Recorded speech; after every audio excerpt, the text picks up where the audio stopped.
We have team coverage tonight from all angles. NewsNation's Robert Sherman is live for us in Tel Aviv, and Kellie Meyer is standing by with the latest developments at the White House. But let's begin with Robert.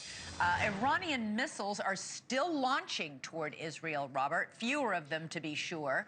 But Israel's already easing restrictions and reopening the economy there is kind of a message of victory. What does this mean?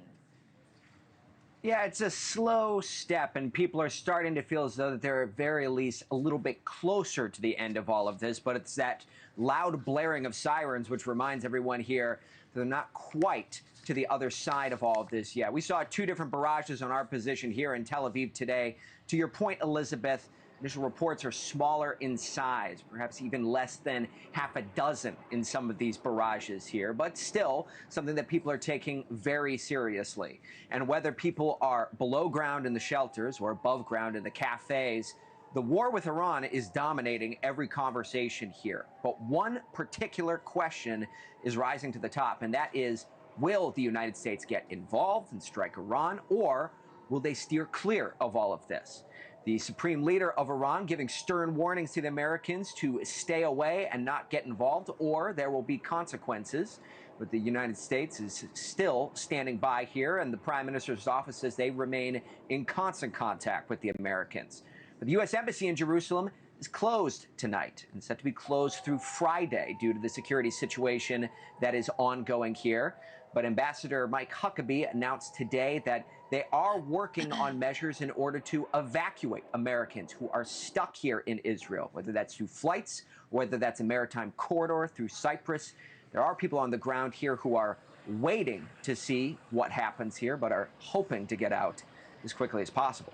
Elizabeth? All right, Robert Sherman with the situation from Israel. Now to the White House, where NewsNation's Kellie Meyer has hurried to the ground. Kellie, President Trump says he may wait until the last second before he makes his final decision, but right now it seems all signs are pointing toward launching a strike.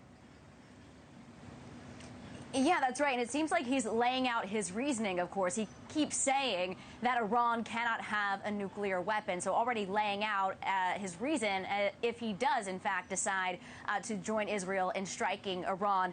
But he did say today in the Oval Office that Iran was weeks away from obtaining a nuclear weapon, he says. And then he also said it's probably too late to make a deal with Iran. Take a listen to this. They should have made the deal. I had a great deal for them. They should have made that deal. 60 days we talked about it, and in the end they decided not to do it, and now they wish they did it. And they want to meet, but it's a little late to meet, but they want to meet, and they want to come to the White House. They'll even come to the White House. So President Trump saying there the Iranians want to come to the White House. The Iranian mission to the UN hitting back on that claim today, saying, quote, no Iranian official has ever asked to grovel at the gates of the White House. President Trump again in the Oval Office repeating that Iranians wanted to come to the White House, and the New York Times reporting tonight that Iran would accept President Trump's offer to meet soon. So President Trump could be building up some of the pressure for Iran to come to the table again, or he could potentially decide to attack and join Israel in this. We also want to mention that the U.S. military is building up their presence in the Middle East, as we've been following, Elizabeth.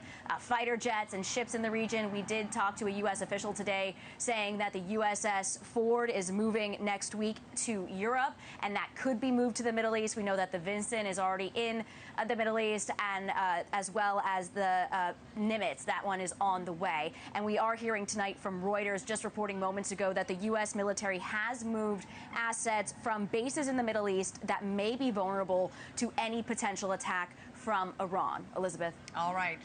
Lots of signs there pointing to potentially something happening soon. Kellie Meyer from the White House tonight. Thank you for watching. Subscribe below and download our NewsNation app right now on your phone, and you will get fact-based, unbiased news for all Americans.